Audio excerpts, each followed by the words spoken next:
Vous avez déclaré que si Toumba Diakité et le général Konaté envisageaient de faire un coup d'État, qu'ils allaient échouer, n'est-ce pas? Est-ce que vous maintenez cette déclaration? Bien sûr, oui. Et vous dites que c'est parce que le colonel Kieboro et Claude Pivi avaient des éléments en grand nombre au camp Alfaya, n'est-ce pas? Opposé. Est-ce qu'ils avaient une grande puissance de feu face aux velléités de Toumba et le général Konaté? Quelle puissance de feu vous voulez parler? Non, les éléments que ces deux officiers avaient en leur les troupes que ceux-ci avaient. Voilà, ils avaient la possibilité de rivaliser. Je voulais juste vous rassurer. S'il vous plaît, mon capitaine. Oui. Écoutez la question d'abord et comprenez-la avant de la répondre. Voilà, s'il vous plaît. Est-ce que le fait que ces deux officiers aient suffisamment d'éléments, cela constitue pour vous un moyen pour dire que même si Toumba et le général Konaté tentaient un coup d'État, ils allaient échouer, n'est-ce pas? Oui. Très bien. Donc, ce qui signifie que le camp était contrôlé par les éléments de ces deux officiers, oui ou non? Lesquels deux officiers? Monsieur Kieboro et Claude Pivi. Le colonel Claude Pivi, n'est-ce pas? Non, vous confondez une situation d'opération. Je veux vous éclaircir. Allez-y. Je dis simplement, les éléments que le colonel Kieboro avait, c'était des éléments bien formés. Très bien. Et d'ailleurs, j'ai même eu la chance d'aller calmer la situation. Parce qu'à l'époque, Toumba voulait forcer la situation pour aller prendre ces éléments, mais les éléments de Kieboro n'ont pas voulu. Il a fallu que moi-même, je me déplace pour y aller. Ça, c'est la première force. La deuxième force, Claude Pivi à l'époque, personne aussi ne pouvait l'oser, qu'on le dise oui ou non. Alors, vous pensez que dans une telle situation, le militaire, l'officier est fou? Très bien. C'est pour dire que le complot dont je parle, le complot il est clair. Il fallait faire partir Aïdorba, Salfons, Aboulaye. S'il vous plaît. S'il vous plaît. Pas se satisfaire sur cette question. Voilà. Est-ce que je peux poursuivre? Oui. Est-ce que cela ne signifie pas que ceux-ci avaient plus de force que Toumba et le général Konaté? Contrairement à la question que vous voulez poser, à l'enceinte du camp, il ne pouvait rien, parce que c'est là-bas où le président... Très bien, très bien. Ailleurs, à l'extérieur... Non, moi je ne parle pas ailleurs, je parle à l'intérieur du camp. Oui. Donc à l'intérieur du camp, les forces les plus importantes, c'était celles du colonel Kieboro et du colonel Claude Pivi, oui ou non? Non, pas les forces les plus... Il faut dire que les forces les plus... Voilà, deux forces redoutables, s'il faut le dire ainsi. S'il vous plaît. Redoutables. Écoutez, on ne va pas jouer sur la sémantique. Non, je ne réponds pas à cette question parce que nous ne sommes pas là pour un problème de coup d'État, de ceci, de cela. Vous ne voulez pas me comprendre. Donc, je ne réponds plus à cette question, Monsieur le Président. Évoluons sur les vrais faits. Je ne réponds plus à cette question. S'il vous plaît. Je dis, monsieur... Ces deux déclarations, je les tiens de vous. Vous avez dit qu'à l'enceinte du camp, les éléments du colonel Kieboro et ceux de Claude Pivi étaient les plus forts, oui ou non? Je dis bien que ces éléments ne pouvaient pas rester au camp et que Sekouba et Toumba parviennent effectivement à me renverser. Très bien. Donc, à l'enceinte du camp, personne ne pouvait avoir le contrôle du camp, n'est-ce pas? Je n'ai plus de réponse à cette question. Je ne suis pas là pour rentrer dans... Il y a une contradiction, mon colonel. Non, je dis bien que je n'ai plus de réponse à cette question. Je ne suis pas là. Est-ce que dans ces conditions... Pour parler d'un problème de coup d'État, respectez mon droit au silence. Respectez mon droit au silence. Monsieur Camara, si vous dites que vous ne répondez plus, alors calmez-vous. Là, voilà, vous pouvez arrêter de parler maintenant. Voilà, je ne réponds plus à cette question. Est-ce que dans ces conditions, quand vous dites que Toumba avait le contrôle du régiment, cette déclaration est vraie, mon capitaine? Je n'ai pas de réponse. J'ai déjà parlé. Ça dépend de la façon de comprendre. Il y a le tribunal qui est là. Le tribunal est bien placé pour savoir les actes qui ont été posés par rapport, les actes que Toumba a eu à poser. Ce n'est pas à moi de juger. Ce n'est pas à moi de juger. Et je n'en parle pas de ça. J'ai déjà fait des développements par rapport à ça. Je ne suis pas un juge, je suis un accusé. Est-ce que mon capitaine, dans ces conditions, est-ce que Toumba aurait pu être le commandant du régiment en face de deux forces hostiles, qui lui étaient hostiles? Est-ce que c'est possible, mon capitaine? J'ai été clair avec vous, je crois que c'était hier. J'ai dit que dans ses déclarations, il a reconnu, noir sur blanc, lorsqu'il disait que les autres ne le savaient pas, que moi j'étais le commandant du régiment. Ce n'est pas moi qui l'ai inventé. Et si il est parvenu à dire, même s'il n'y a pas eu un acte, ça veut dire que c'est une usurpation de pouvoir en matière de droit. Cela, en matière de droit pénal, c'est à corriger, c'est à sanctionner. Même s'il n'a pas un acte. Mais le simple fait qu'il ait joué ce rôle, aller sortir 26 éléments du camp, écrit noir sur blanc, et devant le président du tribunal, il reconnaît qu'il a été commandant du régiment, mais ça ne dépasse pas. Les faits sont têtus. D'autres questions ou quelle est la question? Mon capitaine, vous savez, moi je voudrais que vous acceptez de répondre aux questions qu'on vous pose. Quand vous faites trop de commentaires, tout le monde se perd. Moi je vous ai posé la question de savoir, est-ce que c'est vous qui avez, est-ce que c'est Toumba qui avait le contrôle du camp? Visiblement, ce n'est pas le cas, n'est-ce pas? Je ne réponds pas à cette question. Très bien. Est-ce que si les forces, les deux forces redoutables, que vous appelez redoutables, du colonel Thiebouro et celles du colonel Claude Pivy, sont celles qui contrôlaient le camp, et que par la suite, il est avéré que ce sont ces éléments-là qui sont allés perpétrer les massacres au stade, est-ce qu'on ne peut pas logiquement déduire que ce sont des forces qui étaient sous la responsabilité de ces deux officiers? Est-ce qu'on ne peut pas les incriminer? Vous confondez, vous êtes un homme de droit, vous confondez le rôle des militaires. Ici, vous êtes en train de parler, de dire des hommes forts.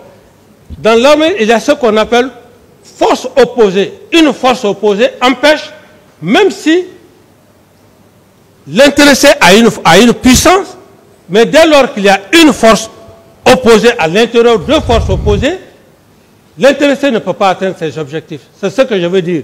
Maintenant, quant à savoir le degré, ils tiennent le camp, tout ça et consort. Est-ce que dans le régiment... Je ne réponds pas à cette question. Est-ce que dans le régiment, oui, ce ne sont pas des hommes qui sont choisis justement en raison de leurs compétences et de leur loyauté envers le chef? Ici, le régiment, oui. Je vais être très clair, très sincère. Je ne suis pas quelqu'un qui passe gauche. C'est la confiance que j'ai portée à M. Toumba. Je l'ai portée aveuglément confiance.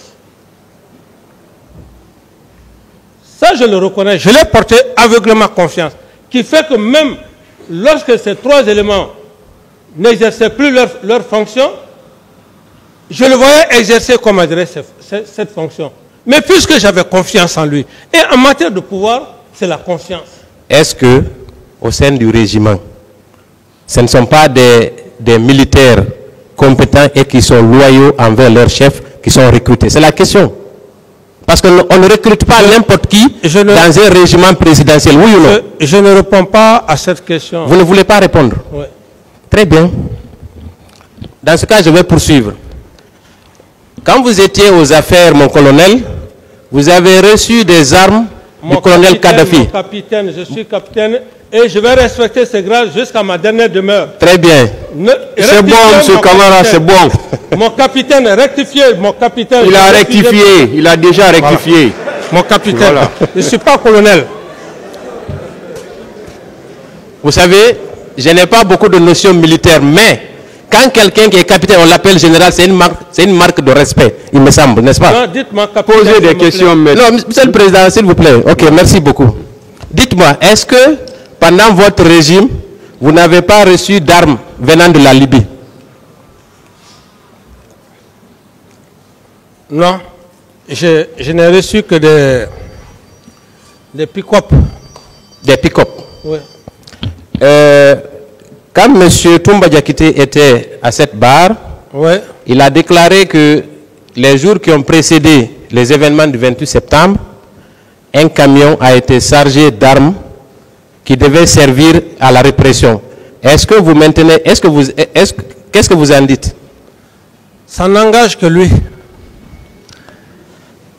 Mon capitaine, est-ce que vous savez qu'à cette occasion, il y avait l'aide de camp du colonel, du général Konaté, qui était présent? Quel aide de camp, son nom? Je vais le chercher plus tard, et j'ai oublié son nom. Je ne connais même pas l'aide de camp du général Sekouba. Très bien. Est-ce qu'il est possible pour un chef d'État, dans un régime militaire issu d'une junte, qu'un camion soit chargé d'armes sans que le chef de la junte ne soit au courant? Est-ce que c'est possible, mon colonel? Ça peut arriver si les éléments sont mal intentionnés. Et c'est pour ça d'ailleurs, généralement, que vous appreniez le plus souvent que certaines situations ne marchent pas. Parce que quand les intéressés ne sont pas honnêtes, c'est là où généralement ils parviennent à faire autre chose. Donc il n'est pas exclu. Donc vous n'étiez pas au courant? Je n'étais pas au courant.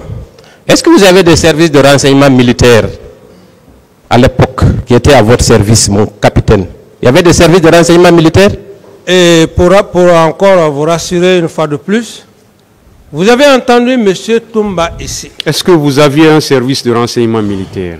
Service de renseignement militaire? Oui. Bon, à l'époque, j'en avais, oui. Alors, est-ce que, oui, dans un État, au cours d'une junte militaire, où l'accent est mis sur la sécurité du président, parce qu'il est venu par la force arracher le pouvoir, est-ce que ce n'est pas un service, ce n'est pas ce service qui pouvait vous informer de tout ce qui se passait à l'intérieur du camp? Et ce service ne vous a jamais informé qu'il y avait un camp, il y avait un camion rempli d'armes dans le camp? C'est possible ça, mon capitaine? Merci. Pourquoi le service de renseignement, il ne faut pas aussi trop compter sur le service de renseignement. Il faut seulement avoir la chance d'avoir des hommes honnêtes, sincères, pour t'informer. Sinon, le renseignement en tant que tel, il y a beaucoup de choses qui peuvent se passer sans que vous ne soyez informé. Ça fait deux défaillances. Voilà. Non, minute, s'il vous plaît. Allez-y, allez-y, allez-y. S'il vous plaît. Je vous donne un seul exemple. Je vous donne un seul exemple. Imaginez, à l'enceinte du camp Alpha Yaya, moi, je suis là-bas.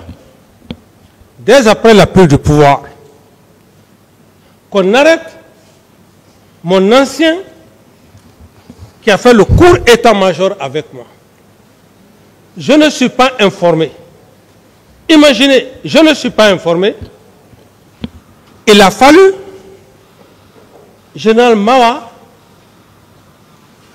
m'informant que est-ce que vous savez. Donc ça veut dire quoi? Si vous permettez. Ça veut dire quoi? Si vous permettez, vous avez déjà expliqué l'histoire de colonel Bis, n'est-ce pas? Il s'agit de colonel Bis, non? Je vais vous dire quoi? De Vivas. Je vais vous dire, il n'est pas obligatoirement dit que le service de renseignement peut être fiable.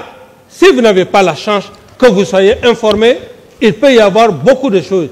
C'est juste un peu... Donc vos renseignements militaires n'étaient pas fiables, n'est-ce pas? Bon... Admettons. Oui. Très bien. Vous avez déclaré également que c'est M. Toumba qui avait les clés de l'armerie. Est-ce que vous maintenez cette déclaration? J'ai déjà parlé. S'il vous plaît, mon capitaine. Je dis que je ne reviens. Vous êtes un officier supérieur. S'il vous plaît. Je dis, maître, oui? je dis bien que Je n'ai plus de réponse à cette question. Vous ne voulez pas répondre, n'est-ce pas? Posez d'autres questions, il a répondu. Monsieur le Président, vous savez, parfois, c'est avec... très bien, je vais poursuivre. Donc, M. Toumba Diakité, selon vous, est le commandant du régiment. Il a les clés de l'armerie, n'est-ce pas? C'est ça? J'ai déjà répondu à cette question, maître. Très bien, je vais passer. Venons maintenant au jour du 28 septembre. Non, bien avant. Vous avez également déclaré que le différend qui a conduit à votre arbitrage entre le colonel Thiebro et M. Toumba Diakité, cela était dû au fait que le colonel Thiebro avait arrêté quelques éléments du commandant Toumba. Est-ce que vous maintenez cette déclaration? Reprenez la question. J'ai dit, oui. À un moment donné, le colonel Thiebro a arrêté une dizaine d'éléments du commandant Toumba Diakité. Cela a créé un remous au sein du camp, n'est-ce pas? Oui. Et vous avez été obligé d'intervenir. Parfait, oui. Est-ce que vous aviez vu ces éléments qui avaient été arrêtés? Vous dites? Est-ce que vous les avez rencontrés au moment des faits? Puisque quand même c'est votre aide de camp. Non. Et ces éléments sont de la garde présidentielle. Ce n'était pas... Moi, je ne suis pas allé là-bas pour libérer des gens. Je suis allé parce qu'il y avait... Il devrait y avoir un affrontement entre ces deux corps. Ils étaient où ces éléments quand il les a arrêtés? Ces éléments étaient à l'enceinte du camp Alpha. Donc, détenus dans les geôles du colonel Thiebro. S'il vous plaît, moi, c'est les bruits que j'ai entendus, les deux forces. Je ne pouvais pas rester. Je suis sorti pour aller les calmer. Donc, je n'ai pas cherché à savoir X ou Y sont arrêtés, non. Ils étaient au camp quand même. Au camp Alpha, bien sûr. Détenus dans les geôles du colonel Thiebro, n'est-ce pas? Oui, quelle est la question maintenant? Oui, c'est ça la question. Est-ce que c'était dans les geôles du colonel Thiebro? J'ai dit, c'était à l'enceinte du camp Alpha. Ils étaient détenus où, mon capitaine? Où exactement? Ils étaient, les éléments étaient à la devanture du bureau du colonel Thiebro. Ils étaient en train de les auditionner. Est-ce qu'ils n'étaient pas dans un local? Ils n'étaient pas enfermés quelque part? Ça n'engage que vous, maître. Ce que je viens de décrire... C'est une question qui vous est posée. Voilà. Ça, je ne sais pas. Je suis allé simplement calmer les deux unités. Maintenant, quand on vous dit, mon colonel, que ces éléments étaient effectivement dans les cachots là-bas, est-ce que vous pouvez croire? Mon capitaine. Ah, j'ai dit quoi encore? Oui. Décidément... Ah, donc maintenant, je vais dire M. Camara, si ça ne vous frustre pas. Voilà, M. Camara encore, ou bien à défaut, mon capitaine. Voilà. Parce que j'adore le grade là. Mon capitaine? Oui. Très bien. Voilà. Est-ce que mon capitaine, quand on vous dit aujourd'hui que ces éléments-là étaient enfermés dans les geôles du colonel Thiebro, est-ce que c'est logique au moment des faits? Et puisque le colonel Thiebro avait ces genres d'attributions, le grand banditisme et puis les pillages, les vols à main armée. Donc, Monsieur le Président, mon capitaine... Vous ne m'avez pas laissé finir ou bien? Non, je suis satisfait. Voilà, donc, alors si il a jugé nécessaire de traquer ces éléments, où est le problème? Le 28 septembre, oui. Des témoignages concordants ont fait état de personnes qui ont été conduites au camp et maintenues dans ces lieux. Est-ce que vous étiez au courant? Non, je n'étais pas au courant. Mon capitaine, finalement, vos services de renseignement sont défaillants. Toumba est le commandant du régiment. Il y a deux forces contraires qui se trouvent au camp. Finalement, qui commandait la Guinée? Vous dites? Finalement, qui commandait le pays? Mais le pays était commandé par qui? Je me pose la question. Non, le pays était commandé par qui jusqu'au moment où le capitaine a dit... dans ces conditions? Oui. Comment Toumba peut devenir le commandant du régiment? L'armée guinéenne toute entière est incapable de mettre main sur lui. Comment vous expliquez ça? Ça, je n'ai aucune explication à vous donner par rapport à ça. Nous sommes là, ici. Ce qui est important, c'est quoi? Je n'ai pas besoin de rentrer dans les détails. Toumba a fait ceci, cela.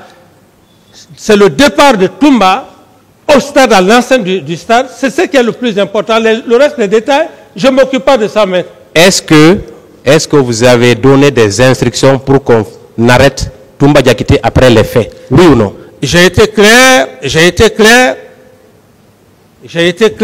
quand il est parti au stade sans mes instructions. J'ai décidé de le mettre aux arrêts. Et parallèlement à ça, puisqu'il était aussi puissamment armé... Est-ce que, bon capitaine, sérieusement... Ou bien je ne réponds plus. Non, s'il vous plaît. Non, je ne répondez aux questions je n'ai plus de que je vous pose. Je n'ai plus de questions alors. Puisque vous voulez aller au bout de vos idées, vous ne voulez pas aller au bout de mes idées. Allez-y. Non, je ne réponds pas. Continuez, M. Camara. Non, c'est bon. C'est bon. Mon capitaine. Oui. S'il vous plaît. Quand vous avez considéré que c'est Toumba Diakité qui est l'auteur des massacres, vous aviez décidé de le faire arrêter, oui ou non? Bien sûr. Très bien. Alors, comment se fait-il que vous n'ayez pas pu le faire? Qu'est-ce qui vous a empêché de le faire arrêter?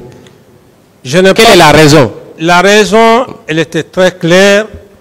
On ne pouvait pas arrêter Toumba comme ça sans qu'il y ait des dégâts collatéraux. Qu'est-ce que vous appelez dégâts collatéraux? C'est-à-dire des morts. Il aurait eu encore des accrochages, il aurait eu encore d'autres cas de morts ajoutés aux événements du 28 septembre. Donc il avait une troupe derrière lui? Mais absolument, ça c'est pas caché. C'est pas caché absolument. Mais vous venez de dire que cette troupe-là ne pouvait rien faire contre vous, n'est-ce pas? Est-ce que c'est logique? Mais il n'y a pas une contradiction? Non, vous êtes en train de confondre. Vous êtes en train de confondre une troupe, on peut qualifier une troupe par sa puissance, et on peut aussi qualifier une troupe de par sa non-puissance. Je ne dis pas que Toumba n'avait pas une troupe. Toumba avait des hommes, mais vouloir l'arrêter, il aurait eu qu'un range. Il n'allait pas se laisser faire. Ces hommes n'allaient pas se laisser faire. Vous savez, mon capitaine, c'est dans ce contexte. Moi, je me place sous l'angle d'une armée qui a des milliers d'hommes. Au camp Alpha Yaya Diallo, il y a des milliers de soldats bien entraînés et aguerris. Si vous dites que tous ceux-ci n'avaient pas la capacité d'arrêter Toumba Diakité, c'est que ce n'est pas vous qui commandiez le pays. Non, écoutez, vous confondez. Ce n'est pas le fait. Moi, j'ai vu un danger venir. Même si je mobilisais, je ne sais comment, ou des bataillons pour l'arrêter, il aurait eu des cas de mort. Et ces cas de mort, à supposer même à cette époque, que lui-même il perdrait la vie, aujourd'hui devant ce tribunal criminel, on aurait dit non. Mais pourquoi vous n'avez pas voulu passer par la justice? Ou bien que moi-même, que je perde la vie, mais le procès n'allait pas avoir son sens. Donc, l'idée vers laquelle je ne l'ai pas arrêté, j'ai eu l'intention. Mais si, par après, je n'ai pas procédé, je ne suis pas allé dans cette intention, j'ai jugé nécessaire de faire appel à la communauté internationale. Mais vous savez que même avec la communauté internationale, la communauté internationale n'a ni gendarme ni soldat. D'une façon ou d'une autre. Mais c'est la justice. S'il vous plaît. C'est la justice. S'il vous plaît. C'est la justice. S'il vous plaît. Laissez-moi continuer. Chacun va laisser l'autre aller au bout de ses idées. Allez-y, allez-y. Très bien. Même la communauté internationale dont vous parlez, elle n'a ni gendarme ni soldat. C'est le pays où cette communauté internationale fait l'enquête. C'est ce pays-là qui doit procéder aux différentes arrestations. Donc ça ne change absolument rien du tout à la donne. Mais je vais passer. Non, vous n'allez pas passer. Vous avez Ce n'est pas une question. De nous donner la parole pour poser quelques questions à M. Blaise Gomou. Monsieur Blaise Gomou, on va commencer par les pièces qui ont été produites par votre avocat. On voudrait juste vous faire... S'il vous plaît.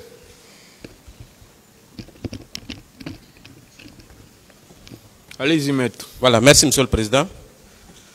Il a produit un document intitulé note de service, liste additive d'encadrement au niveau des écoles de gendarmerie de Sonfonia et de Kalia. Ce document, il est daté du 19 août 2008. Vous êtes désigné comme étant un encadreur. Est-ce que vous confirmez cette information, M. Blaise Goumou? Oui. Très bien. Est-ce qu'au moment, est-ce que vous avez pris fonction à Kaléa pour oui. en exécution de cette note de service? Oui. Est-ce qu'à l'époque, il y avait des recrues? Oui. Très bien. Et vous avez exercé pendant combien de temps dans ce centre?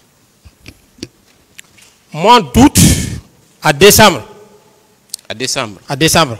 Très bien. Et la deuxième note de service date du 16 mars. Pourquoi ce creux de 3 mois? Où étiez-vous pendant cette période, M. Blaise Goumou? De décembre à mars, vous exerciez quelle fonction à l'époque? Mars, là, c'est quel acte? Bon, ça, c'est la deuxième note de service. Oui. Qui est datée du 16 mars 2009, vous nommant aux services spéciaux. Voilà. Est-ce que entre votre nomination au centre de Kaléa et aux services spéciaux, vous avez occupé une autre fonction? Bien. Quand je suis arrivé de Dakar, on m'a affecté à Kaléa en 2008. Jusqu'à décembre, tout le monde était mis en congé. Toutes les recrues étaient mises en congé. Faites face au tribunal. Voilà. Y compris l'encadrement. Donc l'école était déjà vide, Monsieur le Président. Moi-même, j'avais demandé un congé pour aller saluer les parents parce que j'avais perdu ma grande sœur lorsque j'étais à Dakar. S'il vous plaît. Voilà. Est-ce qu'on vous a nommé en 2008 au centre de Kaléa, oui ou non? J'ai bien dit oui. Vous avez dit que vous avez exercé cette fonction jusqu'en décembre, oui ou non? Oui. En quoi consiste l'exercice de cette fonction? Alors, si moi, vous étiez en congé. Comme la note de service l'indique, j'étais encadré. Alors, vous avez encadré qui? Vous avez demandé s'il y avait des recrues. J'ai dit qu'il y avait des recrues. C'est vous qui venez de dire que pendant cette période, ils étaient en congé, n'est-ce pas? C'est pas ce que vous avez dit? Vous ne m'avez pas compris. C'est vous qui avez dit pourquoi. Alors faites-vous comprendre mieux. Voilà, c'est vous qui avez dit pourquoi août et puis décalage jusqu'au mois de mars là. Il parle de décembre. Vous avez dit décembre. Voilà, décembre. Donc de décembre à mars, c'est ce qu'il demande. La formation était finie. S'il vous plaît, Monsieur Blaise. Oui. Vous avez été nommé au mois, si je me réfère à ce document, vous avez été nommé au mois d'août, n'est-ce pas? Oui. 2008. Oui. Est-ce que vous avez encadré des recrues, oui ou non? 2008, j'ai encadré les recrues jusqu'au mois de décembre. Très bien, très bien. Oui. Ça me suffit pour l'instant. Voilà. Merci. 2008, oui. Donc, vous avez encadré des recrues? Je n'ai pas nié. Très bien. Maintenant, entre décembre et mars, qu'est-ce que vous faisiez? Parce que c'est seulement au mois de mars que vous avez été détaché aux services spéciaux. Pendant cette période-là, qu'est-ce que vous avez fait? Mais après la formation, on rejoint à l'unité de base. Attendez, je n'arrive pas à comprendre parce que sur cette note de service, aucune durée n'est indiquée pour dire que vous partez à Kaléa pour 2 ou 3 mois. Ou bien c'est indiqué. Vous avez le document avec vous, non? Consultez-le. Je peux expliquer? S'il vous plaît. Oui. Laissez-moi finir. Ok. Voilà. Est-ce que vous avez le document sous les yeux, sous vos yeux? Non, dès que vous parlez, je vais me rappeler. Très bien. Donc, la question que moi je me pose, est-ce que sur ce document, il y a une période qui est indiquée pour votre service à Kaléa, oui ou non? Moi, je suis venu trouver. Il y a pas. Je ne connais pas si la période était là, mais moi, je suis venu trouver. Est-ce que vous pouvez examiner ce document, répondre à la question? Il veut savoir s'il y a une période qui est déterminée, c'est tout. Est-ce qu'il y a une période qui est déterminée dans ce document? C'est ce qu'il veut savoir. Il n'y a pas une période que je vois ici. Très bien. Période qui est déterminée. Merci beaucoup. On va poursuivre. Voilà. Donc, pourquoi il faut chercher, s'il vous plaît, maître? Oui. Attendez qu'on finisse de poser les questions et chercher à bien les comprendre. D'accord. Allez-y, maître. Donc, si on récapitule, du 19 août 2008, officiellement au 16 mars 2009, vous étiez en fonction à Kalea, oui ou non? Non. Dites-nous alors comment. La formation, j'ai été affecté à Kalea en qualité d'encadreur le 19 août 2008. Août, septembre, octobre, novembre, décembre. La formation, toutes les recrues, tous les encadreurs étaient mis en congé de Noël. Après les congés, puisque le CNRD était venu, les gens ont cherché à évaluer les recrues et pour les libérer. S'il vous plaît. Voilà. Les congés de Noël durent combien de temps? Monsieur Blaise Goumou. Hein? Les congés durent combien de temps dans notre pays? Et d'ailleurs, dans la chrétienté, ça dure combien de temps? Oh, de 23 au 3. Donc, ce n'est pas 3 mois. Oui. Donc, ça ne correspond pas à ce que vous déclarez ici. Mais après la formation, chacun reste à sa position. Je ne sais pas si je me fais comprendre. Non, pas Les gens ont fini de faire leur formation. L'encadrement, là où on vous a enlevé pour aller à la formation, mais vous retournez là-bas. Il n'y a plus de recrues à former. Vous vous êtes retourné où? Vous vous êtes retourné où? J'attends votre réponse. Oui. Oui, allez-y. Minute. Après on n'a pas le temps. S'il vous plaît. Tout est après Kalea, où vous êtes retourné? Mais après Kalea, je me suis retourné à l'état-major. À l'état-major? Oui. Et vous occupiez quel poste là-bas? Non, je n'avais aucun poste. S'il vous plaît, on vous nomme officiellement à Kalea pour encadrer des recrues. Selon vous, vous terminez la formation, vous allez en congé et vous abandonnez votre poste, vous allez à l'état-major. Pourquoi? Est-ce que vous pensez que c'est logique? Vous n'avez pas compris. Alors éclairez-moi, parce que ce n'est pas convaincant. S'il n'y a pas de recrues, qu'est-ce que vous allez faire là-bas? Est-ce que vous avez un acte à travers lequel vous avez quitté vos fonctions d'encadreur à Kalea pour rejoindre l'état-major? Est-ce que vous avez ce document ici? Non. Oui ou non? On va passer? Non. Alors, ok. Donc, on considère que vous étiez officiellement encadreur d'août 2008 à mars 2009. Est-ce qu'on est d'accord sur ça?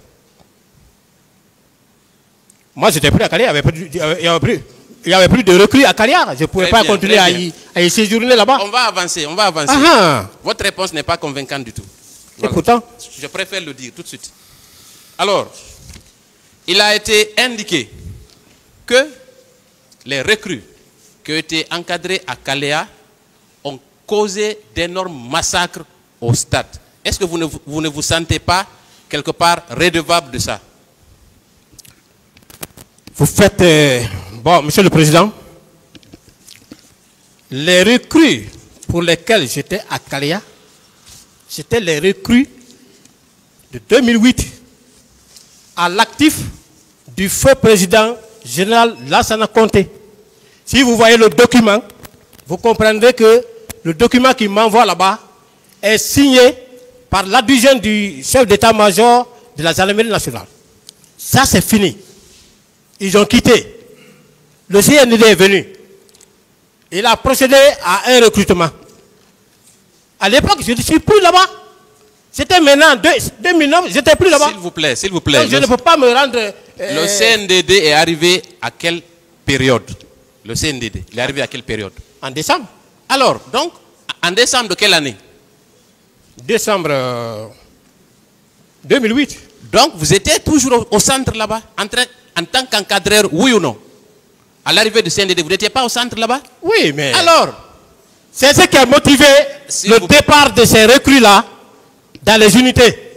Je vous ai dit même qu'à l'antidrogue, ils étaient avec les élèves stagiaires, les gendarmes stagiaires.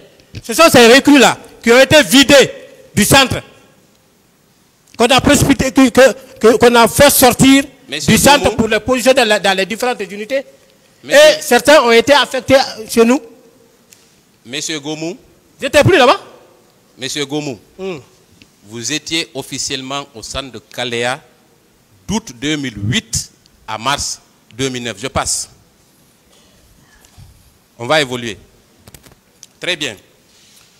Lors de votre passage ici, pendant la narration des faits, oui. Vous avez égrené les diplômes que vous avez eus, les formations que vous avez suivies, mais vous avez dit que vous n'avez jamais bénéficié de poste, n'est-ce pas? Oui. Conséquent, c'est-à-dire en rapport avec votre formation, n'est-ce pas? Oui. Très bien. Est-ce que vous n'êtes pas un frustré ou un revanchard à cette barre? Bien. Certainement, quand quelqu'un parle, je pense qu'on doit l'écouter mieux. C'est pendant ma réplique contre les allégations que Komala Toumba a perpétrées contre moi que j'ai parlé que je n'avais pas de poste. Malgré que j'avais cette formation et qu'on me considérait comme étant proche de Dadis, j'ai dit que je n'avais pas de poste de responsabilité. Est-ce que vous considérez que c'est Toumba qui vous a empêché d'avoir ces postes?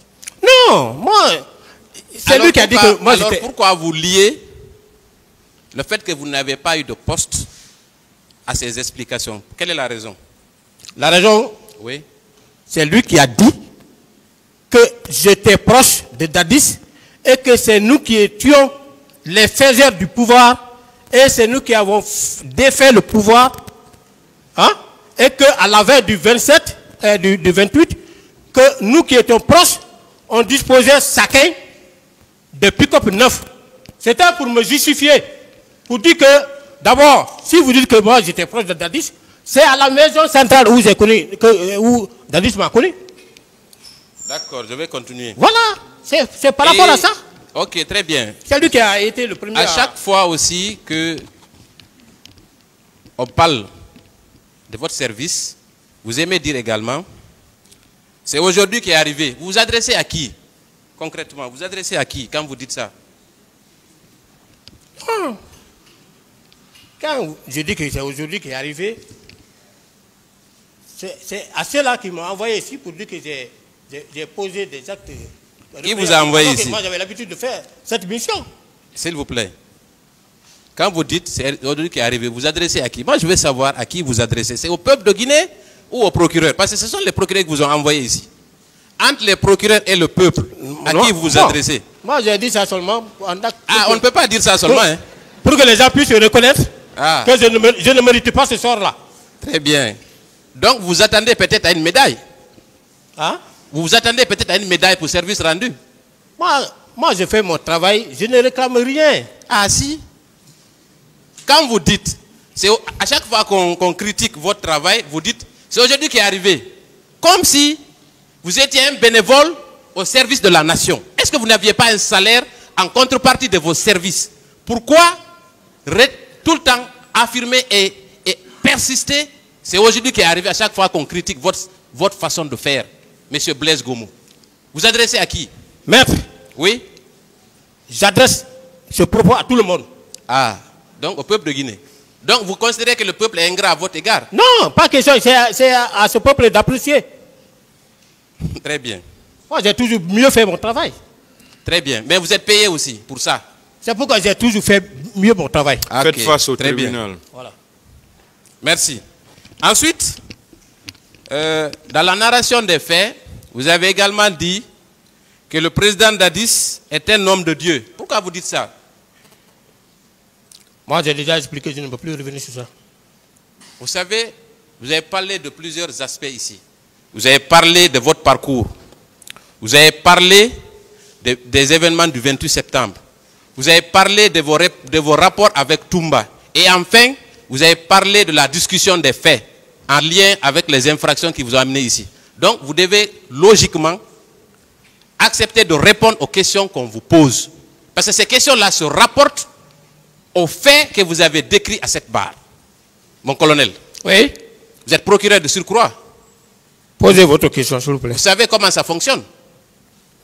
Alors, pourquoi vous dites que le président Dadis est un homme de Dieu? C'est quoi un homme de Dieu pour vous?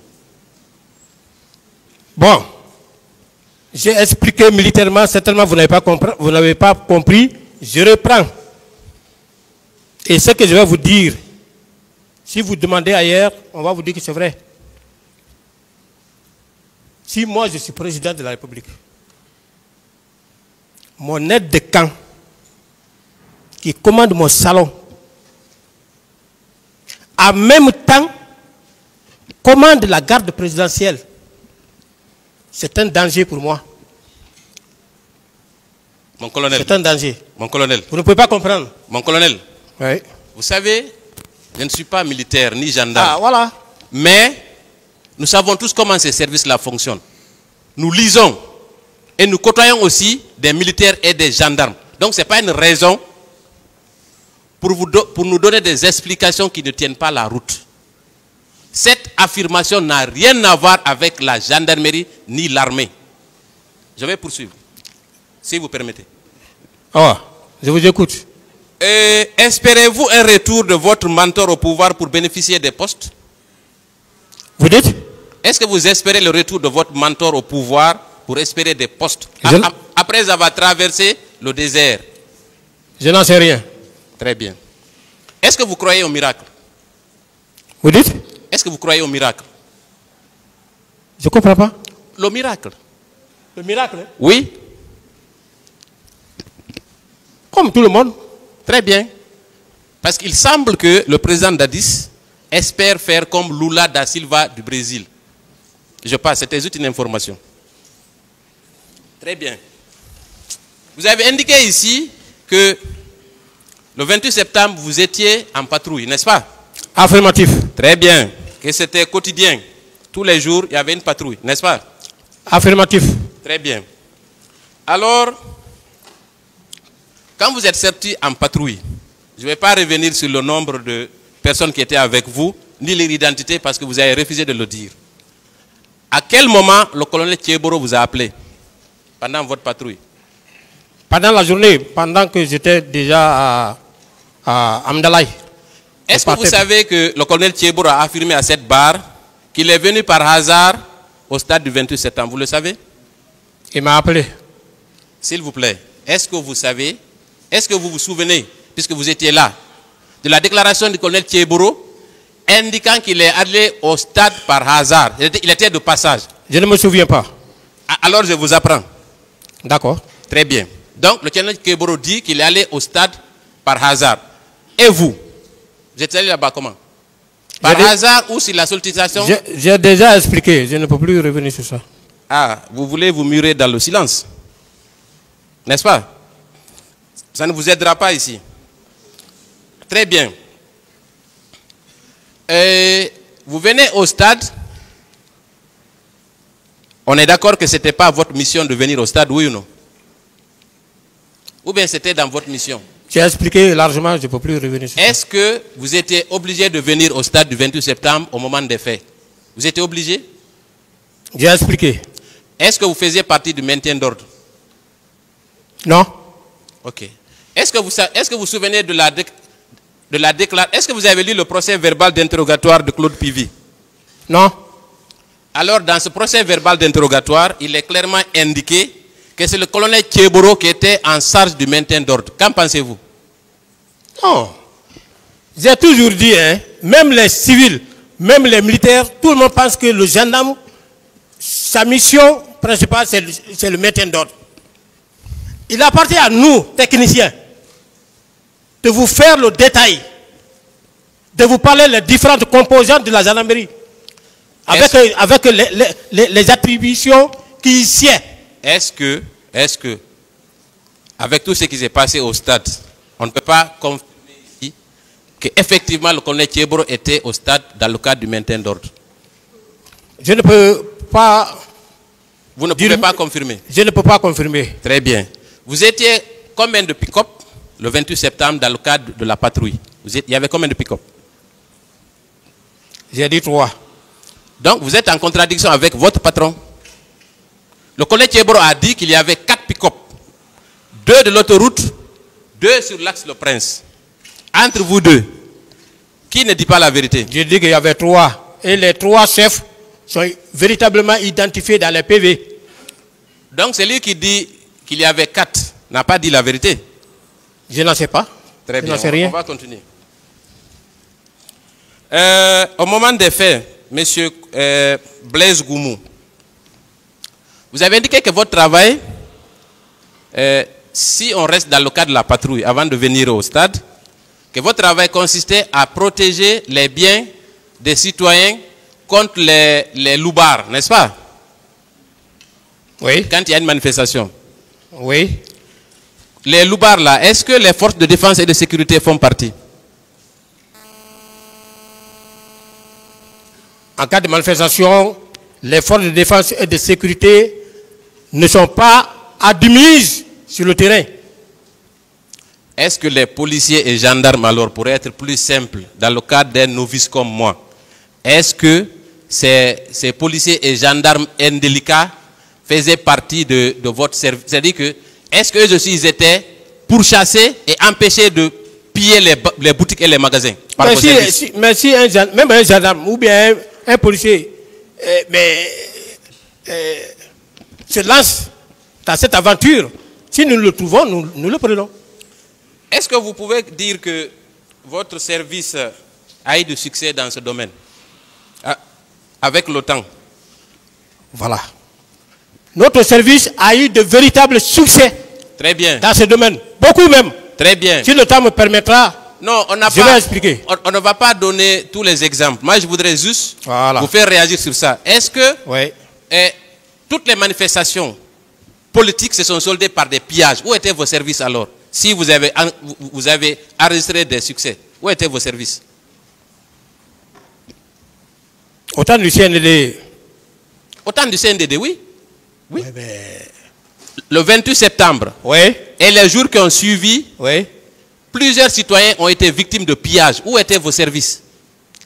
Mais nous faisions un règlement de patrouille. On n'est pas Dieu pour dire que tel côté, ils sont en train de piller. C'est ce qui nous a permis même de mettre en place des numéros verts. Des numéros verts. Est-ce qu'on ne peut pas, avec modestie, dire que vous avez échoué dans ce domaine-là, puisqu'il y a eu des pillages? Puisque c'est votre rôle de protéger les citoyens. Vous n'avez pas échoué? On n'a pas échoué. Ah bon? Ah bien sûr. Et ceux qui ont été pillés, qu'est-ce que vous avez fait pour ne pas que cela arrive? Si le pillage se passe à notre présence, nous agissons. Mais vous si devez le être pillage présent. Justement. Mais Conakry est plus grand que notre effectif. Mais vous êtes engagé pour ça. Vous êtes allé au drapeau pour ça. Donc oui. Vous ne pouvez pas démissionner. Oui ou non? Est-ce que ce n'est pas une démission que de dire que Conakry est grand? Maître. Oui. On a fait beaucoup d'exploits. Moi, je parle du domaine de pillage. Qu'est-ce que vous avez fait? Vous avez empêché qui de piller qui? Le 28 septembre, vous avez réussi? Oui ou non? Je ne sais pas. Très bien. Vous avez aussi, dans votre interrogatoire, fait la différence entre les escadrons mobiles et les escadrons départementaux. N'est-ce pas? Affirmatif. À ce sujet, d'ailleurs, vous vous êtes livré à un petit cours magistral, pour lequel, d'ailleurs, je vais vous remercier. Vous avez dit que pour les escadrons mobiles, ce sont eux qui sont chargés du maintien d'ordre. Oui ou non? Affirmatif. Les escadrons départementaux n'interviennent pas dans le maintien d'ordre. N'est-ce pas? Affirmatif. Alors, permettez-moi de vous contredire à travers le procès verbal d'audition de témoins du général Baldé, votre patron. Voilà ce qu'il dit. Et je vais demander l'indulgence du président pour que je puisse lire 3 paragraphes. Merci, Monsieur le Président. À la date du 27 septembre 2009, j'ai été convié à une réunion à l'état-major général des armées. Au cours de cette rencontre, il a été question de prendre des instructions sur les dispositions concernant les informations qui étaient en notre possession et le dispositif sécuritaire à mettre en place. Là, je continue. Attendez, c'est à la 2e page pour vos avocats. Le 2e paragraphe, c'est interrogation-réponse. La mission qui avait été assignée à la gendarmerie était d'empêcher tout regroupement en premier lieu et de disperser par les moyens conventionnels les foules en second lieu. Ensuite, le 3e paragraphe. Pour l'exécution de notre mission, nous avions mis en place un dispositif statique comprenant les 3 escadrons départementaux de 150 hommes chacun, et un dispositif mobile comprenant les 6 escadrons de gendarmerie mobile d'un effectif de 120 hommes chacun. Est-ce que dans ces conditions, votre thèse tient? Maître. Oui. Mais vous n'avez pas compris. Je n'ai pas... Éclairez-moi. Voilà. Éclairez-moi. Vous n'avez pas compris. Éclairez-moi. Il a articulé les forces à sa disposition pour faire face à ce mouvement. Est-ce que... 3 escadrons mobiles. Pour faire quoi? Pour le maintien de l'ordre public. Oui, ensuite. Les escadrons départementaux sont statiques. Où? Oui. Dans leur position. Attendez. Peut-être que je vais relire le paragraphe. Ah, lisez. Très bien. Pour l'exécution de notre mission, nous avions mis en place un dispositif statique de 3 départements, de 3 escadrons départementaux de 150 hommes et un dispositif mobile dans le cadre du maintien d'ordre. Mais est-ce que ce n'est pas dans le cadre du maintien d'ordre que ces 3 départements, des 3 escadrons départementaux ont été mobilisés? On n'engage pas, renseignez-vous bien, Monsieur le Président, on n'engage pas les escadrons départementaux là, en maintien d'ordre. Ça sera du tort. Comment voulez-vous que vous donnez les moyens conventionnels aux escadrons mobiles, avec des cougars, avec des moyens de déplacement des véhicules, avec des gaz lacrymogènes, et l'autre côté, ils sont sans moyens, vous les engagez, ça peut marcher?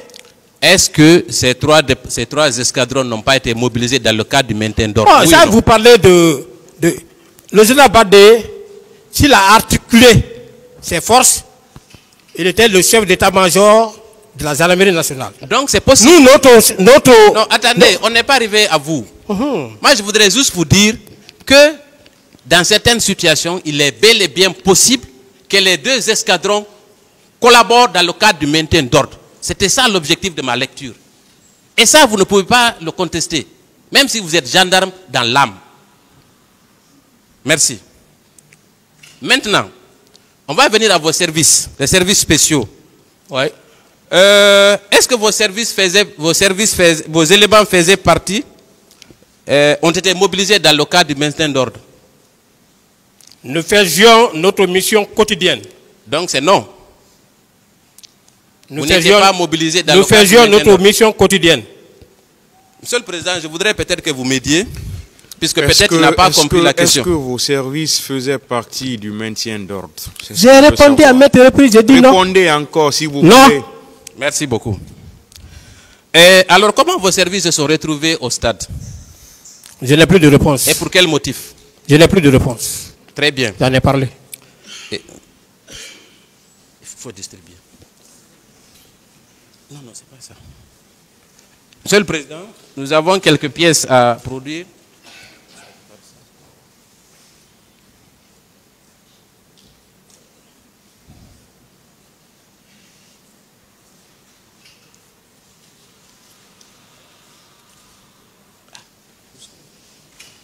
Monsieur le Président, juste une minute.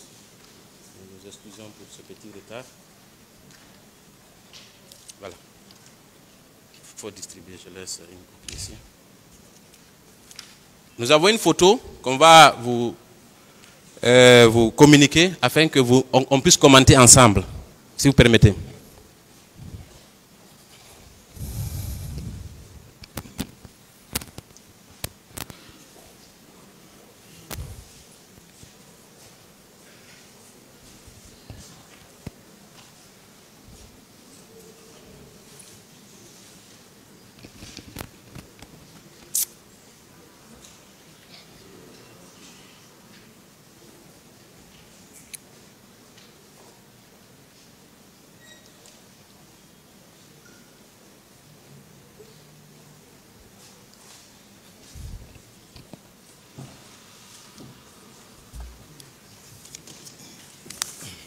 Alors, M. Blaise Goumou, est-ce que vous